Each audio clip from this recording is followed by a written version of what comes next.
What's in it for me, is why people think. And so if a man makes money selling a certain product, naturally he's going to fight the existence of another product that may threaten his institution. Therefore, people cannot be fair, and people do not trust each other. A guy will come over to you and say, I got just the house you're looking for. He's a salesman. When a doctor says, I think your kidney has to come out, I don't know if he's trying to pay off a yacht or whether my kidney has to come out. It's hard in a monetary system to trust people. If you came into my store and I said, this lamp that I've got is pretty good, but the lamp next door is much better, I wouldn't be in business very long. It wouldn't work. If I were ethical, it wouldn't work. So when you say industry cares for people, that's not true. They can't afford to be ethical. So your system is not designed to serve the well-being of people. If you still don't understand that, there would be no outsourcing of jobs if they cared about people. Industry does not care. They only hire people because it hasn't been automated yet. So don't talk about decency and ethics. We cannot afford it and remain in business. It is important to point out that regardless of the social system, whether fascist, socialist, capitalist, or communist, the underlying mechanism is still money, labor, and competition. Communist China is no less capitalistic than the United States. The only difference is the degree by which the state intervenes in enterprise. The reality is that monetaryism, so to speak, is the true mechanism that guides the interests of all the countries on the planet. The most aggressive and hence dominant variation of this monetaryism is the free enterprise system.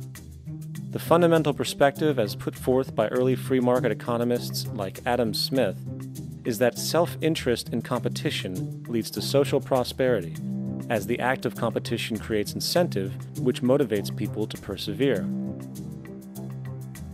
However, what isn't talked about is how a competition-based economy invariably leads to strategic corruption, power and wealth consolidation, social stratification, technological paralysis, labor abuse, and, ultimately, a covert form of government dictatorship by the rich elite. The word corruption is often defined as moral perversion. If a company dumps toxic waste into the ocean to save money, most people recognize this as corrupt behavior.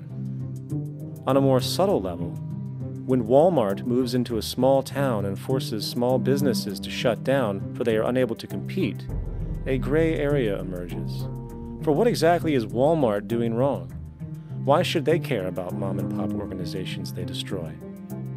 Yet, even more subtly, when a person gets fired from their job because a new machine has been created which can do the work for less money, people tend to just accept that as the way it is, not seeing the inherent, corrupt inhumanity of such an action. Because the fact is, whether it is dumping toxic waste, having a monopoly enterprise, or downsizing the workforce, the motive is the same: profit. They are all different degrees of the same self-preserving mechanism, which always puts the well-being of people second to monetary gain. Therefore, corruption is not some byproduct of monetaryism. It is the very foundation. And while most people acknowledge this tendency on one level or another, the majority remains naive as to the broad ramifications of having such a selfish mechanism as the guiding mentality in society. Internal documents show that after this company positively, absolutely knew that they had a medication that was infected with the AIDS virus, they took the product off the market in the U.S. and then they dumped it in France, Europe, Asia, and Latin America. The U.S. government allowed it to happen. The FDA allowed this to happen. And now the government is completely looking the other way. Thousands of innocent hemophiliacs have died from the AIDS virus. This company knew absolutely that it was infected with AIDS. They dumped it because they wanted to turn this disaster into a profit. So you see, you have built-in corruption. We're all chiseling off each other. And you can't expect decency in that sort of thing.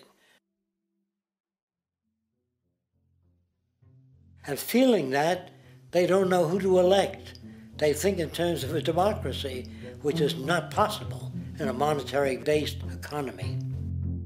If you have more money to advertise your position, the position you desire in government, that isn't a democracy. It serves those in positions of differential advantage.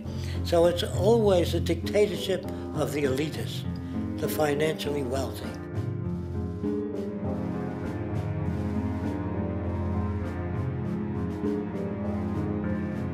It is an interesting observation to note how seemingly unknown personalities magically appear on the scene as presidential candidates. Then, before you know it, somehow you are left to choose from a small group of extremely wealthy people who suspiciously have the same broad social view. Obviously, it's a joke. The people placed on the ballot are done so because they have been pre-decided to be acceptable by the established financial powers who actually run the show.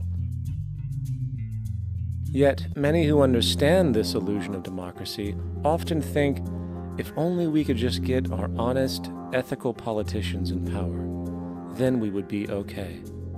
Well, while this idea, of course, seems reasonable in our established-oriented worldview, it is, unfortunately, another fallacy.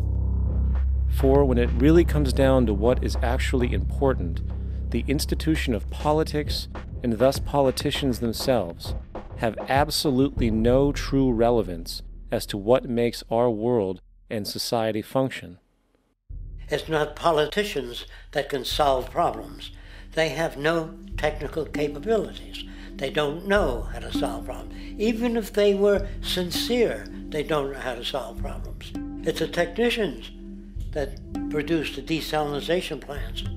It's the technicians that give you electricity, that give you motor vehicles, that heat your house and cool it in the summertime. It's technology that solves problems, not politics. Politics cannot solve problems because they're not trained to do so. Very few people today stop and consider what it is that actually improves their lives. Is it money? Obviously not. One cannot eat money or stuff money into their car to get it to run. Is it politics? All politicians can do is create laws, establish budgets, and declare war. Is it religion? Of course not. Religion creates nothing except intangible emotional solace for those who require it.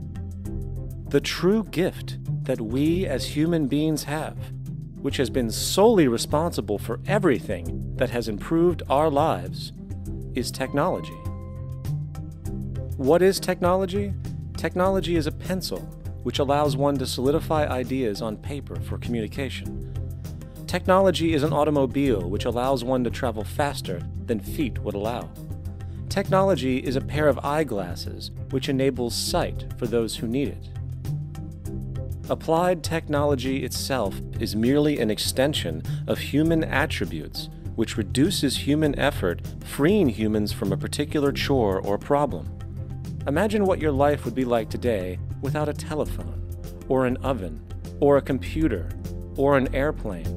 Everything in your home, which you take for granted, from a doorbell, to a table, to a dishwasher, is technology, generated from the creative, scientific ingenuity of human technicians, not money, politics, or religion.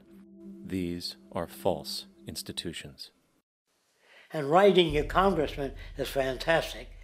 They tell you to write your congressman if you want something done.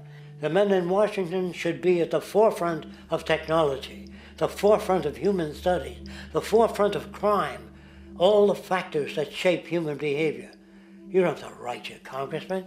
What kind of people are they that are appointed to do that job? The future will have great difficulty.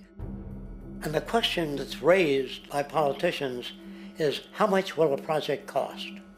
The question is not, how much will it cost? Do we have the resources? And we have the resources today to house everyone, build hospitals all over the world, build schools all over the world, the finest equipment and labs for teachers.